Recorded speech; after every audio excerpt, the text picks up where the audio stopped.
मेरा लुसेंट जो revision series है ये हम नेक्स्ट सीरीज पढ़ रहे हैं, ठीक है।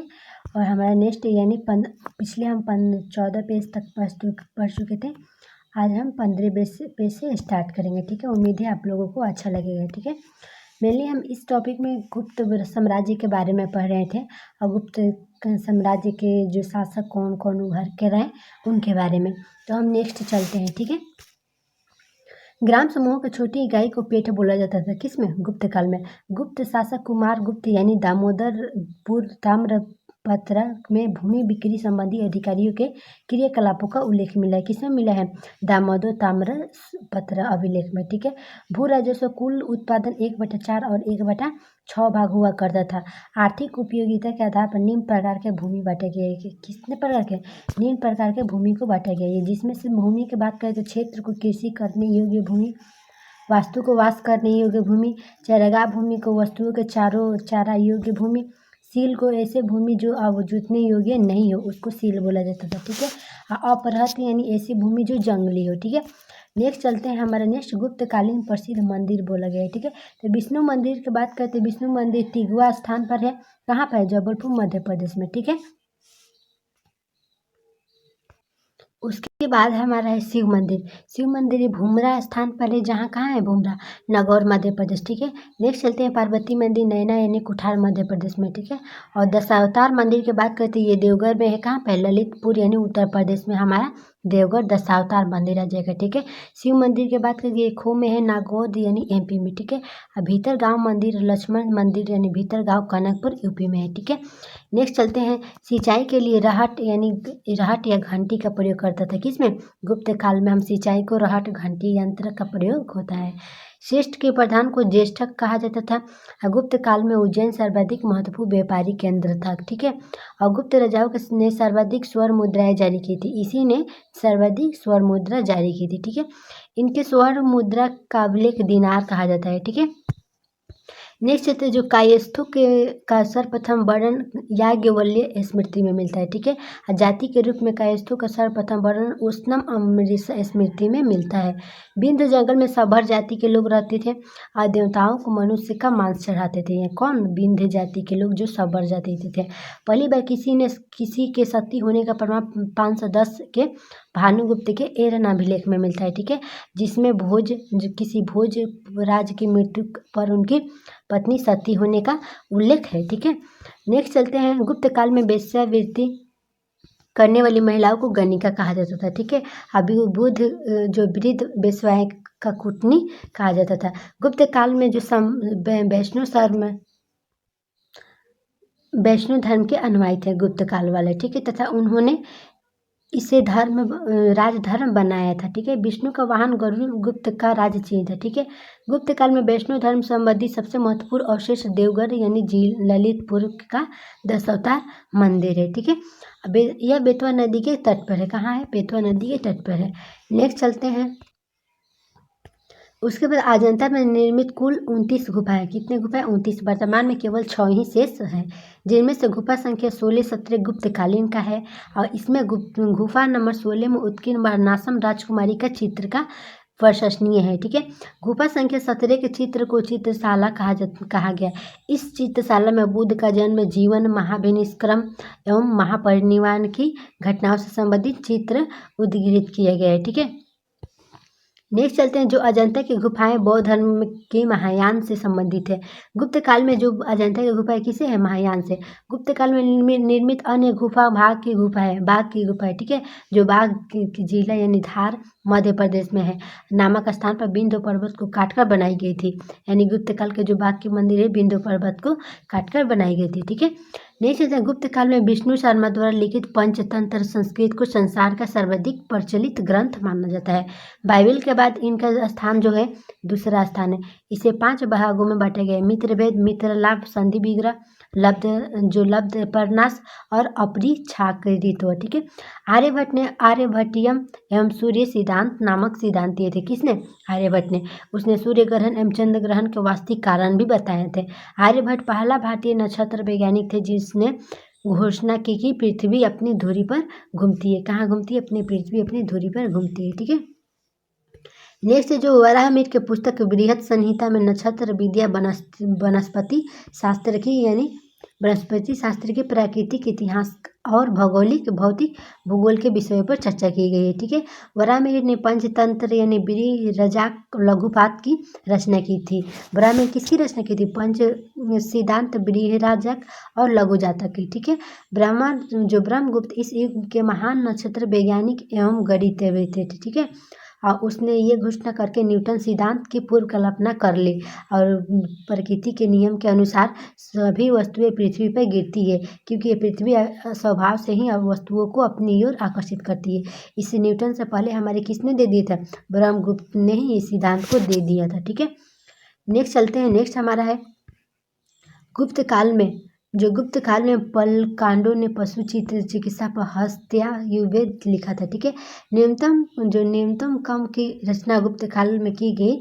इस पुस्तक में नुस्खे, सूत्र और उपचार विधियां भी दी गई थी। ठीक है, नेक्स्ट चलते हैं। नेक्स्ट हमारे जो पुराणों की वर्तमान रूप की रचना क्या है? गुप्त काल में हुई। इसमें ऐतिहासिक परंपराओं का उल्लेख किया गया है। संस्कृत गुप्त राजाओं की शासकीय भाषा थी। गुप्त काल में चांदी के सिक्कों को रुपए का बोलता था। क्या बोला जाता था? रुपए का। उसके बाद चलते हैं जो याज्ञवल्क्य, नारद और कात्यायन बृहस्पति स्मृतियों की रचना है। किसकी? बृहस्पति की। मंदिर बनाने की काला जन्म गुप्त काल में ही हुआ। त्रिमूर्ति की अवधारणा का विकास हमारे गुप्त काल में ही हुआ। ठीक है, मंदिर और त्रिमूर्ति। गुप्त काल के शासकों ने मंदिर एवं ब्राह्मणों को सबसे अधिक ग्राम अनुदान दिया था। कि सबसे अधिक क्या दिया था? ग्राम अनुदान दिया था। उसके बाद चलते गुप्त काल लौकिक साहित्य की सर्जना के लिए अस्मरणीय है। भास के 13 नाटक इसी काल के हैं। शूद्रक का लिखा नाटक जो मृच्छ कटिकम का या माटी का खिलौना है। क्या है? शूद्रक का नाटक मृच्छ कटिकम और माटी का खिलौना है। ठीक है, जिसमें निर्धन ब्राह्मण के साथ वैश्य का प्रेम वर्णित है और प्राचीन नाटकों में सर्वोत्कृष्ट माना गया है इसको। ठीक है, बेसिकली जो हमारा मृच्छ कटिकम का शूद्र के द्वारा ये जो नाटक लिखा गया था वो। ठीक है, कालिदास की कृति अभिज्ञान शकुंतलम यानी राजा दुष्यंत शकुंतला की प्रेम कथा है। किसमें मिलता है? ये हमारा अभिज्ञान शकुंतलम कालिदास के द्वारा कृति में। ठीक है, जिसका अनुवाद यूरोपीय भाषाओं में हुआ। ऐसी दूसरी रचना है जो भगवती गीता है। कौन सी रचना?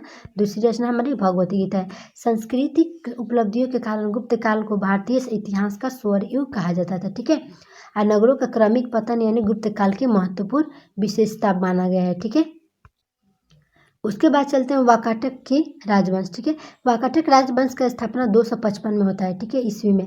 लगभग विंध्य शक्ति नामक व्यक्ति ने किए थे। इनके संस्थापक विंध्य शक्ति हैं। ठीक है, इसके पूर्व सातवाहन के अधीन वरार विदव यानी स्थानीय शासक थे। ठीक है, विंध्य शक्ति के पश्चात उसका पुत्र परवरसेन प्रथम 275 से 375 ईसा शासक बनता है। कौन? परवरसेन, वह जो विंध्य शक्ति के पुत्र थे। वाकाटक वंश का वह अकेला ऐसा शासक था जिसने सम्राट की उपाधि धारण की थी, यानी परवरसेन। पुराणों से पता चलता है कि इसने 4 अश्वमेध यज्ञ कराया था। और परवरसेन के पश्चात वाकाटक के साम्राज्य 2 शाखाओं में विभक्त हो जाता है। कौन कौन? जो प्रधान शाखा था वह वसीय शाखा। दोनों शाखाएं समांतर रूप से शासन करती थी। ठीक है, उसके बाद चलते जो प्रधान शाखा के प्रमुख राजा कौन थे? वो रुद्रसेन प्रथम थे, जो 335 से 360 ईस्वी तक रहते हैं। प्रभावती काल के गुप्त काल के संरक्षण था। ठीक है, 390 से 410 तक। परवरसेन द्वितीय जो थे 41 से 440 ईस्वी तक रहे। नरेंद्र सेन जो 440 से 460 तक। पृथ्वी सेन द्वितीय की बात करते तो 460 से 480 तक। ठीक है, गुप्त शासक चंद्रगुप्त द्वितीय ने अपनी पुत्री प्रभावती गुप्ता का विवाह वाकाटक नरेश रुद्रसेन द्वितीय से किया था। ठीक है, वाकाटक का राजा गुप्त एक शाख राज्यों के बीच था। राज्यों को विजय प्राप्त करने के बाद चंद्रगुप्त द्वितीय ने इस संबंध को स्थापित किया था। ठीक है, और विवाह के कुछ समय बाद रुद्रसेन द्वितीय की मृत्यु हो जाती है। ठीक है, उसके बाद चलते हैं। चूंकि उनके दोनों पुत्र दिवाकर सेन और दामोदर सेन वैसा के ये अतः प्रभावती गुप्ता ने शासन संभाला। ठीक है, और यह काल वाकाटक गुप्त संबंध का स्वर्णकाल बोला जाता है। ठीक है, और उसके बाद बता दें तो प्रभावती गुप्ता के संरक्षण काल के बाद उसका कनिष्ठ पुत्र दामोदर सेन और परवरसेन द्वितीय के नाम से गद्दी पर बैठते हैं। ठीक है, उसके बाद हमारे चलते पृथ्वी सेन द्वितीय जो वाकाटक के प्रधान शासक का अंतिम शासक था। और उसके बाद उसका राज्य वसीम शाखा के हरिसेन के हाथों में चला जाता है, वसीम शाखा के हरिसेन में। ठीक है, अब पढ़ते हैं वसीम के शासक की वाकाटक। यानी वाकाटक वंश की शाखा की स्थापना 330 ईस्वी में सम्राट प्रवरसेन के छोटे पुत्र सर्वसेन ने की थी। ठीक है, और उसने वत्सगुलम नामक स्थान पर एक राज्य तंत्र की और खोला जिसमें आधुनिक वसीम स्थित था। ठीक है, उसके बाद चलते हैं वसीम शाखा के पर जो प्रमुख राजा थे कौन थे, वो सर्वसेन बिंदु शक्ति और बिंदु शक्ति द्वितीय। ठीक है, प्रवरसेन द्वितीय हरिसेन यानी वसीम शाखा के प्रमुख राजा रहे। ठीक है, हरिसेन वसीम शाखा का सर्वाधिक शक्तिशाली था यानी हरिसेन था। इन्होंने जो वाकाटक के छोटे जो अंतिम शासक थे उनको मारकर अपना साम्राज्य विकास किए थे। ठीक है, यह वाकाटक वंश का अंतिम शासक था। ठीक है, उसके बाद बात करें कि वाकाटक वंश के राजा प्रवरसेन द्वितीय ने मराठी जो प्राकृत काव्य सेतुबंध की रचना की थी, अर्थात सर्वसेन हरिविजय नामक प्राकृत काव्य ग्रंथ की रचना की थी। ठीक है, संस्कृत की वैदर्भी शैली का एक पूर्ण विकास वाकाटक नरेश के दरबार में हुआ था। ठीक है, नेक्स्ट लेते हैं गुप्त। कुछ विद्वान का मत था कि चंद्रगुप्त द्वितीय ने राजकवि कालिदास ने कुछ समय तक प्रवरसेन द्वितीय के राज्यसभा में निवास किया। ठीक है, वहाँ उन्होंने सेतुबंध का संशोधन किया तथा वैदर्भी शैली का अपना काव्य मेघदूत लिखा था। ठीक है, नेक्स्ट जब वाकाटक नरेश ब्राह्मण धर्मावलंबी थे। ठीक है, वे शिव और विष्णु के अनन्य उपासक थे। वाकाटक नरेश पृथ्वीसेन द्वितीय के सामंत यानी ब्याह के देव ने रचना की मंदिर का निर्माण करवाया था। ठीक है, उसके बाद निर्माण करवाया था। उसके बाद चलते जो अजंता का 16वां तथा 17वां गुहा और बिहार 19वीं गुहा के चैत्य का निर्माण वाकाटक शासन के काल में ही हुआ था। ठीक है, नेक्स्ट आता है पुष्यभूति वंश यानी वर्धन वंश के बारे में। गुप्त वंश के पतन के बाद जो नए राजवंश उद्भव हुआ उसमें से जो हम मैत्रक हो गया, मौखरी हो गया, पुष्यभूति हो गया और परवर्ती हो गया और गौण प्रमुख यानी गुप्त के काल समाप्त होने के बाद ये काल हमारे उभर के आए। इन राजवंशों में पुष्यभूति वंश के शासकों सबसे विशाल साम्राज्य स्थापित किया यानी गुप्त के बाद सबसे विकास हमारा स्थापित पुष्यभूति वंश वाले थे। ठीक है, पुष्यभूति वंश के संस्थापक पुष्यभूति था। इनकी राजधानी थानेश्वर थी जो हरियाणा प्रांत के कुरुक्षेत्र में जिला में स्थापना थानेश्वर में हुआ था। ठीक है, प्रभाकर वर्धन इस वंश के स्वतंत्रता का जन्म दाता था तथा प्रथम प्रभावशाली शासक था जिसने परमभाटाकर और महाराजा धीराज की समान उपाधि धारण थी। किसने, प्रभाकर वर्धन ने। ठीक है, उसके बाद चलते प्रभाकर वर्धन की पत्नी जो थी यशोमती थी और 2 पुत्री थे इनके, राजवर्धन और हर्षवर्धन, और एक कन्या थी राजश्री। राजश्री का विवाह कनौज के मौखरी राजा ग्रह ब्रह्मा से के साथ हुआ। ठीक है, और मालवा के शासक देवगुप्त ने ग्रह वर्मा की हत्या कर और राजश्री को बंदी बनाकर कारागार में कर लिए थे। राजवर्धन ने देवगुप्त को मार डाला परंतु देवगुप्त के मित्र गौर नरेश शशांक ने धोखा देकर राजवर्धन की हत्या कर दी थी। ठीक है, शशांक शैव धर्म का अनुयायी थे। इसने बोधि वृक्ष यानी बोध गया को कटवा दिया था। ठीक है, नेक्स्ट चलते हैं राजवर्धन की मृत्यु के बाद 606 ईस्वी में 16 वर्ष की अवस्था में हर्षवर्धन ने थानेश्वर की गद्दी पर बैठा। हर्ष को शिलादित्य के नाम से भी जाना जाता है।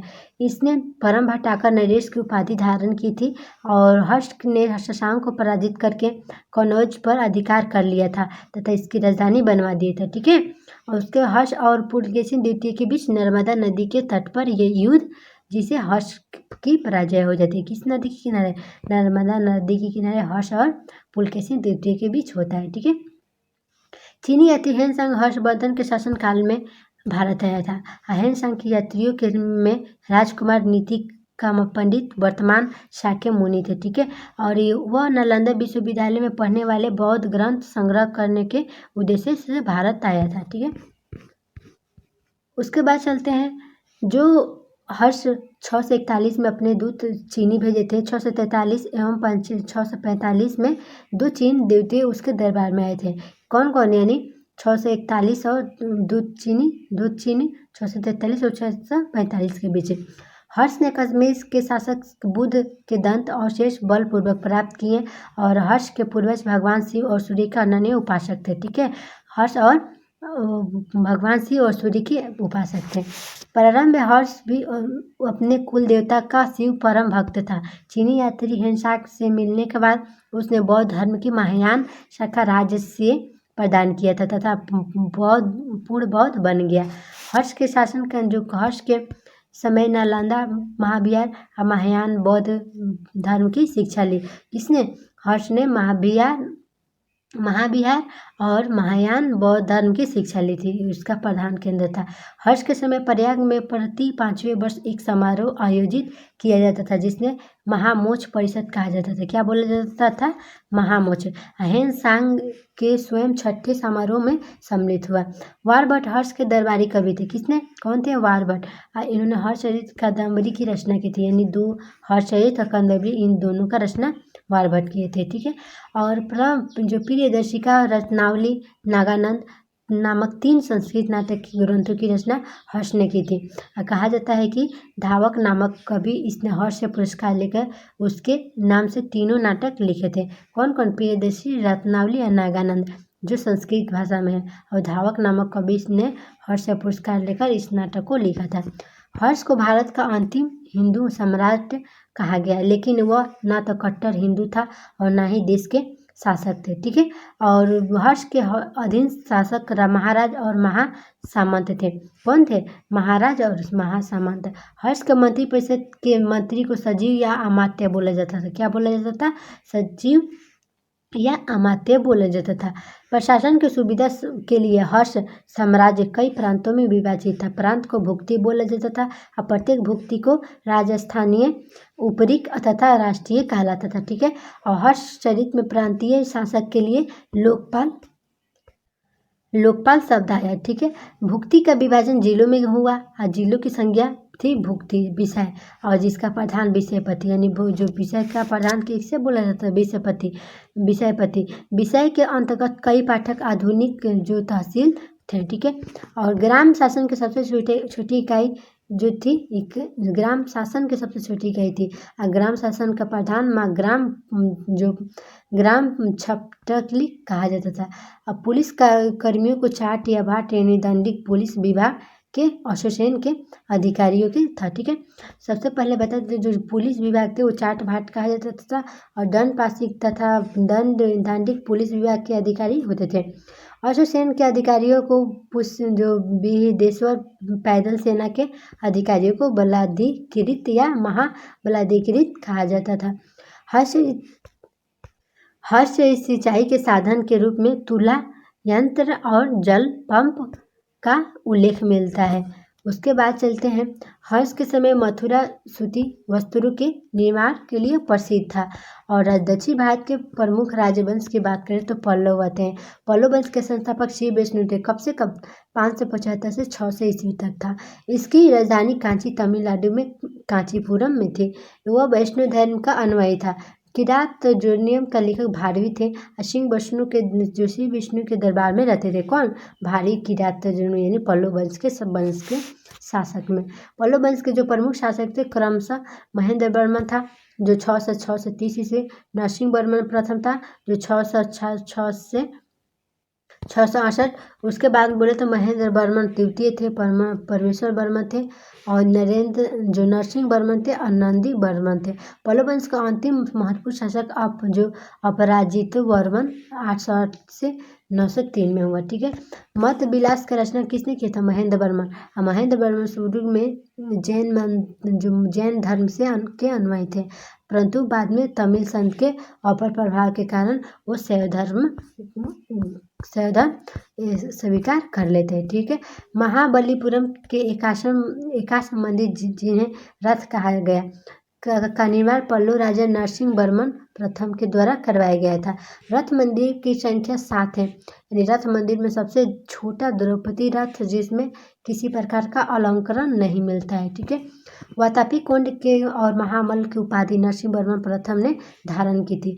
इसी से के शासनकाल में चीनी यात्री हुएनसांग कांची के आया था।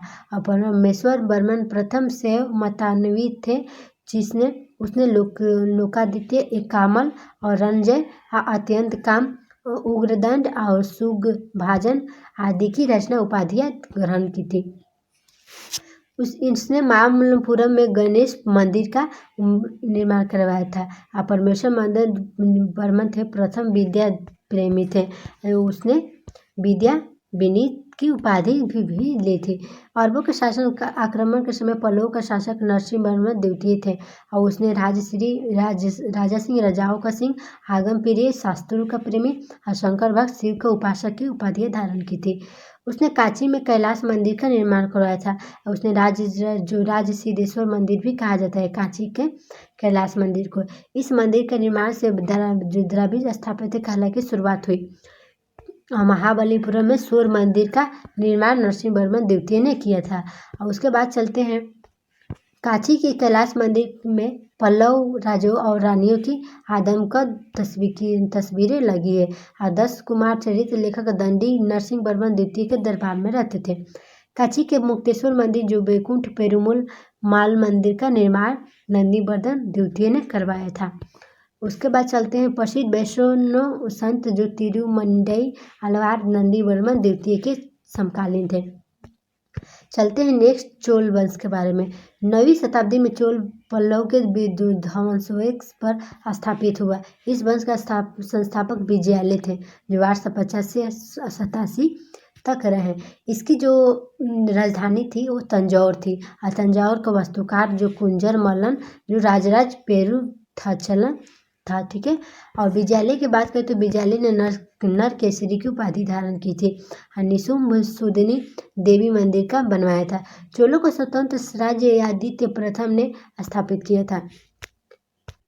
पल्लव के विजय पाने के उपरांत आदित्य प्रथम ने कोदंडराम की उपाधि धारण की। चोल वंश का जो प्रमुख राजा था परांतक प्रथम था, राजराज प्रथम था, राजेंद्र प्रथम थे, राजेंद्र द्वितीय, कुलोत्तुंग थे। ठीक है। तकोलम के युद्ध के बाद राष्ट्रकूट नरेश द्वितीय ने परांतक प्रथम को पराजित किया। इस युद्ध में परांतक प्रथम का बड़ा राजा द्वितीय मारा गया। राजा राज प्रथम ने श्रीलंका पर आक्रमण किया और वहां के राजा जो महिम 5 थे उनको भगाकर श्रीलंका के दक्षिण जिला रोहन में शरण लेनी पड़ी।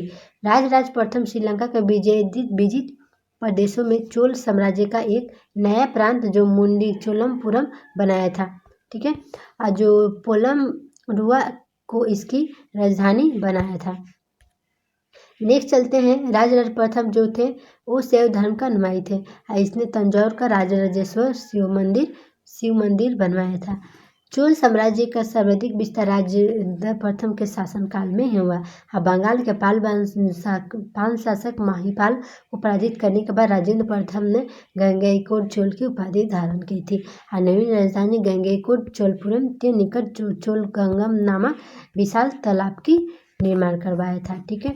और उसके बाद चलते हैं चोल काल में भूमि के प्रकार यानी वेलन बगाई यानी गैर ब्राह्मण किसान स्वामी की भूमि थी। ठीक है। और ब्रह्मदेव ब्राह्मणों को उपहार में दी गई भूमि। शाला भोग की बात करें तो किसी विद्यालय के रख रखाव को शाला भोग बोला जाता था। ठीक है। और देवदान यानी तिरुमटकई कनिक मंदिर का जो था मंदिर को उपहार में दी गई भूमि है। पल्ली चंदनम जो चैन संस्थानों में दान दी गई भूमि है। नोट बताएं एक यहाँ पर गजनी सुल्तान महमूद राजेंद्र प्रथम का समकालीन था और राजेंद्र द्वितीय ने परकेसरी की एक वीर राजेंद्र ने राजकेसरी की उपाधि धारण की थी। चोल वंश का अंतिम शासक कौन था? राजेंद्र तृतीय थे और जो हमारा गजनी थे वो राजेंद्र प्रथम के समकालीन थे। चोलों एवं पश्चिमी चालुक्य के बीच में शांति स्थापित करने में गोवा के कदम शासक जयकेश ने मध्य प्रदेश की जो मध्यस्थ की भूमिका निभाई थी। विक्रम चोल अभाव एवं अकाल से ग्रस्त गरीब जनता ने राजस्व वसूल कर चिदम्बरम मंदिर का विस्तार करवाया था। कुलोत्तुंग द्वितीय ने चिदम्बरम मंदिर में स्थित गोविंद राज विष्णु की मूर्ति को समुद्र में फेंकवा दिया था। किसने? कुलोत्तुंग प्रथम ने चिदम्बरम मंदिर में। ठीक है। और कालांतर में वैष्णव आचार्य रामानुजम ने उस मूर्ति को पुनरुद्धार किया और उसे तिरुपति के मंदिर में प्राण प्रतिष्ठित किया। ठीक है। चोल प्रशासन में भाग लेने वाले उच्च पदाधिकारियों को पेरुंदरम एवं निम्न पदाधिकारियों को सेरुंदरम कहा जाता है। लेखों में कुछ उच्च अधिकारियों में उड़नकुटम कहा गया जिसका अर्थ है सदा राजा के पास रहने का अधिकारी। ठीक है। संपूर्ण चोल साम्राज्य 6 प्रांत में विभक्त हुआ। प्रांत को मंडलम कहा जाता था, मंडलम को कोट्टम, और कोट्टम नाडु में एक नाडुकुईपुरम में विभक्त हुआ। ठीक है, नेक्स्ट चलते हैं। नाडु का स्थानीय सभा को नाटुर और नगर के स्थानीय सभा को नगर तार बोला जाता था। ठीक है, बेलाल जाति के धनी किसानों को केंद्रीय सरकार की देखरेख में नाडु के कामकाज में अच्छा खासा नियंत्रण हासिल हो गया, और उसने कई धनी भूस्वामियों को चोल राजाओं के समान रूप में मुदेल जो राजाओं को अपनी सेवाएं प्रदान करने वाला वलन किसान जो अरैया प्रधान जैसी उपाधियां दी, और उन्हें केंद्र में महत्वपूर्ण राजकीय पद सौंपा गया।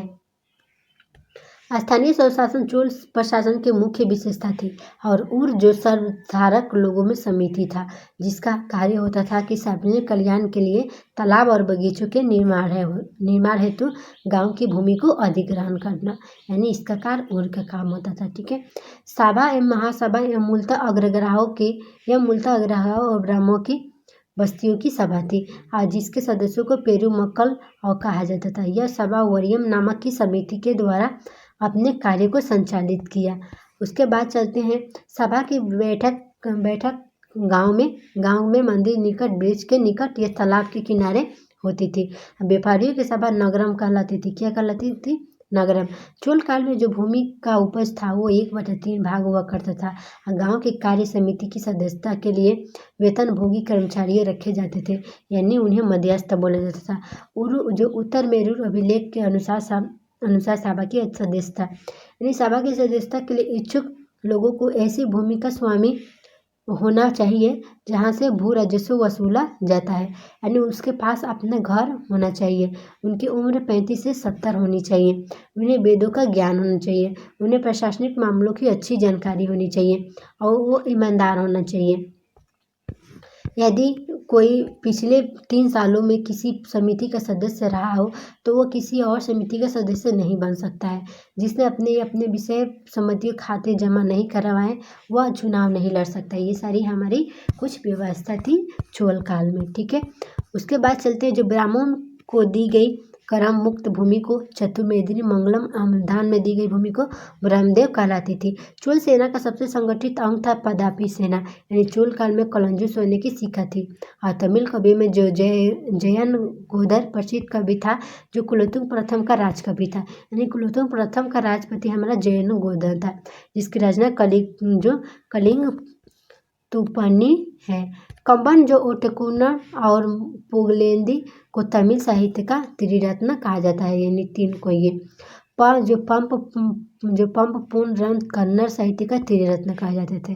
पर्सी ब्राउन ने तंजौर के बिदेश्वर मंदिर के विमान को भारतीय वास्तुकला का निष्कर्ष काम माना गया। चोल कालिंग जो नटराज प्रतिमा को चोल काल का सांस्कृतिक सार या निचोड़ कहा जाता है। उसके बाद चलते चोल कांस्य प्रतिमाएं संसार की सबसे उत्कृष्ट कांस्य प्रतिमाओं में गिनी जाती है। शिव संत ईशान शिव जो पंडित राजेंद्र प्रथम के गुरु थे। चोल काल 10वीं शताब्दी का सबसे महत्वपूर्ण बंदरगाह कावेरीपट्टनम था। अब बहुत बड़ा गांव जो एक इकाई के रूप में शामिल किया गया वो तनियर था। क्या था? तनियर था। उत्तर मेरू शिलालेख जो सभा संस्था का विस्तृत वर्णित करता था, परांतक प्रथम के शासनकाल से संबंधित है। और चोलों की राजधानी कहाँ थी? निम्न से उदयपुर, तंजौर, गंगईकोट, चोलपुरम, कांची, ये हमारी 3 राजधानी थी, यानी 4-5। उसके बाद चलते चोल काल में सड़कों की देखभाल को बगान समिति करती थी, यानी चोल काल में आसपास की वस्तुओं का आदान प्रदान का आधार धान था। चोल काल के विशाल व्यापारियों के समूह में निम्न थे, जो वलिंजियार, नानादेशी और मणिग्राम थे। उसके बाद चलते हैं। विष्णु के उपासक अलवार व शिव के उपासक नयनार थे।